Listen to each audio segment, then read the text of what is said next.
Assalamualaikum, selamat pagi teman-teman. Ya, jadi namanya kegagalan ya itu fitrahnya manusia.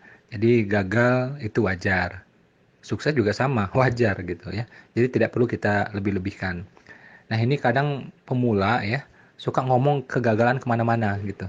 Gunanya nggak ada, melemahkan dirinya ya, menjadi sugesti bagi dirinya ya, menjadi buruk sangka bagi dirinya dan melemahkan orang lain. Ya, jadi nggak ada gunanya Anda cerita tentang kegagalan Anda. Oh, beda Mas Ipo. Itu Jack Ma cerita tentang kegagalan, ya kan? Richard Branson cerita tentang kegagalan. Lah iya, dia sudah sukses, ya. Dia sudah sukses. Nah, ketika dia menceritakan kegagalan, itu menjadi inspirasi, gitu loh. Coba bayangkan ya, Anda masih susah. Mohon maaf ya, Anda naik motor kemana-mana. Atau naik mobil second yang udah tua gitu ya. Susah lah gitu ya. Terus Anda cerita kegagalan Anda. Saya pergi ke sini ditolak, saya nawarkan ini ditolak, saya buka usaha ini gagal. Apa yang Anda dapatkan dari itu coba? Coba pikirkan, ya. Kan makin menjadi semacam trauma kan, ya. Nah, itu yang akan berputar-putar terus di otak. Jadi, ini juga diajarkan oleh agama.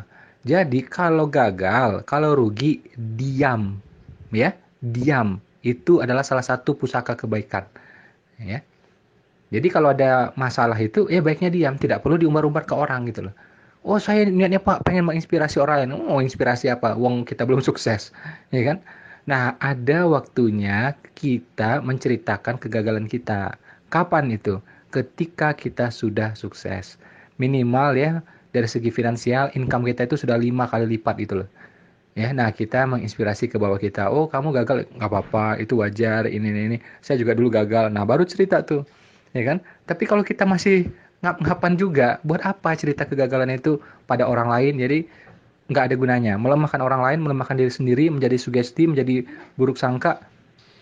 Dan I cannot see the point ya. Saya nggak melihat ini apa gitu ya.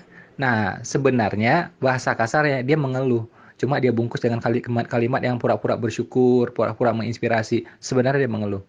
Ya, jadi makanya saya bilang kalau ada yang bad news ya, kita gagal, rugi ya atau apa gitu, jangan disampaikan ke orang lain. Ya. Kalaupun mau disampaikan pada orang terdekat saja. Misalnya dengan siapa? Dengan pasangan kita, orang tua kita, ya, dengan mentor kita. Ah, itu is okay, tujuannya untuk mencari solusi. Tapi kalau kita ngomong di sosial media, ngomong di grup WA, nggak ada gunanya. Ya, makanya saya paling males sama orang-orang yang seperti ini. Ya, dan kalau memang orang tuh kayak gitu terus ya, saya mending keluarkan orang itu dari lingkarannya saya. Ya, jadi kalau misalnya dalam pergaulan ya mending saya ketemu dia jarang-jarang aja. Silaturahim jalan terus gitu ya. Tapi ya kita jangan nongkrong sama dia. Grup WA juga sama, mending saya yang keluar atau dia yang keluar dari grup WA itu. Karena memang tidak ada gunanya, dia semacam bad apple ya.